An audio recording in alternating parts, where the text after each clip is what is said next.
going to India, I was looking for somebody that could read the maps of my consciousness. I found Maharaji. He was the map. I met Maharaji in a little temple in the mountains, the Himalayas.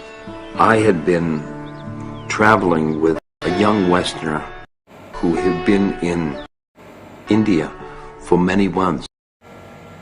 And so he knew his way around. So I took him in the Land Rover up the mountains to meet Neem Karoli Baba. Against his will. He was really uptight, angry, didn't want to go. Was giving me a hard time, was mad because I was driving. He wanted to drive. We stopped on the way about 100 miles from the temple, and we stopped, and I went outside from the house, and the stars, and I thought of my mother. She was dead 6 months, and then I went inside, and we went on to the Guru. Ramdaas first met Maharaji right here. Maharaji was sitting here with all the devotees were here, and he came here with Bhagwan Das. So it is a tradition here just to bow down before a saint. So Bhagwan Das bowed down and pranamed, but Ramdas was a bit hesitating. He's laying on his belly on the ground, touching the feet of the Guru. And I was Harvard professor. I wasn't going to go up and touch somebody's feet. He had his hands in his pockets and just watching. And so he said, come, this. Sit down. Then he said, you were out under the stars thinking of your mother last night. Which, I mean, a Harvard professor,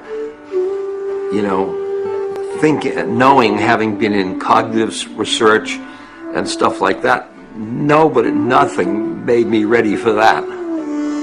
You were remembering your mother. She died of spleen. And that was the breakthrough. That was the quieting my mind. Quieting my mind. And because he knew everything about me, that was like I was forgiven. I had a lot of things in my past. I didn't want anybody to know. And I always felt that if they knew, they wouldn't love me. He knew, and he loved me.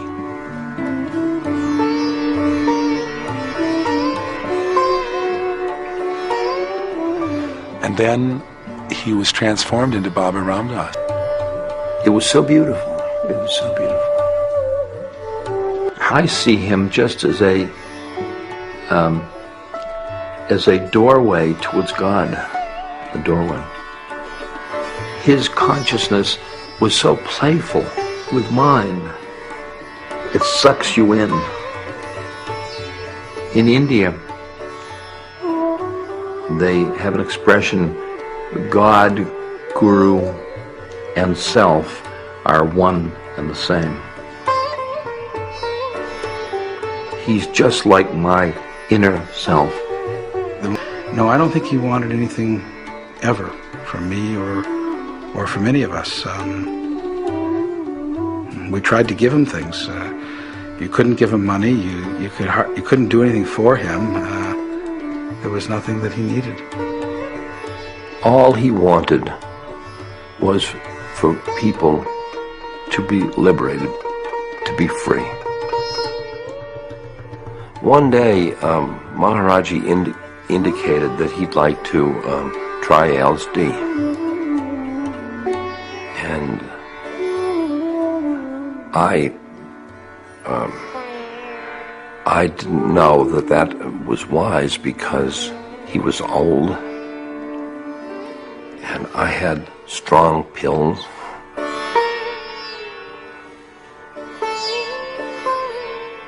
But then he knew everything, so I got pills I had in my bag, and he selected the pills, and one pill would have been a dose for a person like me. He took all the pills at once. Nothing happened. He didn't have any reaction. I watched. Nothing happened. And what he was saying to me in his manner as the mirror, he was saying, it's in you. It's in you.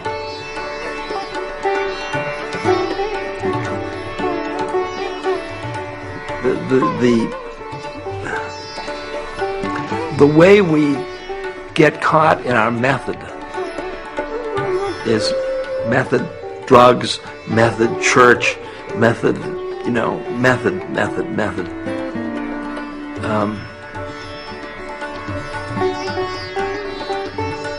That he got me out of my caughtness in my method.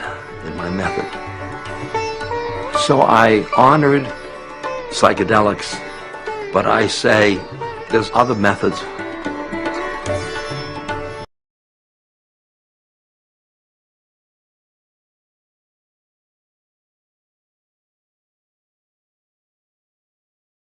Right after I met him, he said to me, "You got any of that yogi medicine?"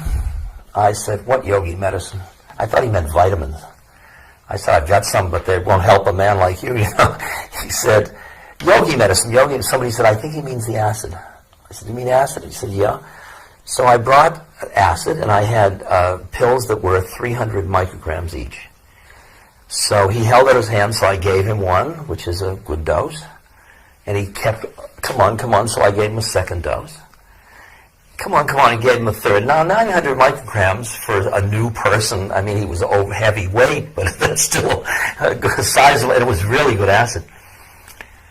So he goes like this, see, and he throws it into his mouth, and I always think, this is going to be pretty interesting, and nothing happens at all, nothing. So I go back to the States, and I tell everybody, this guy took 900 micrograms and nothing happened.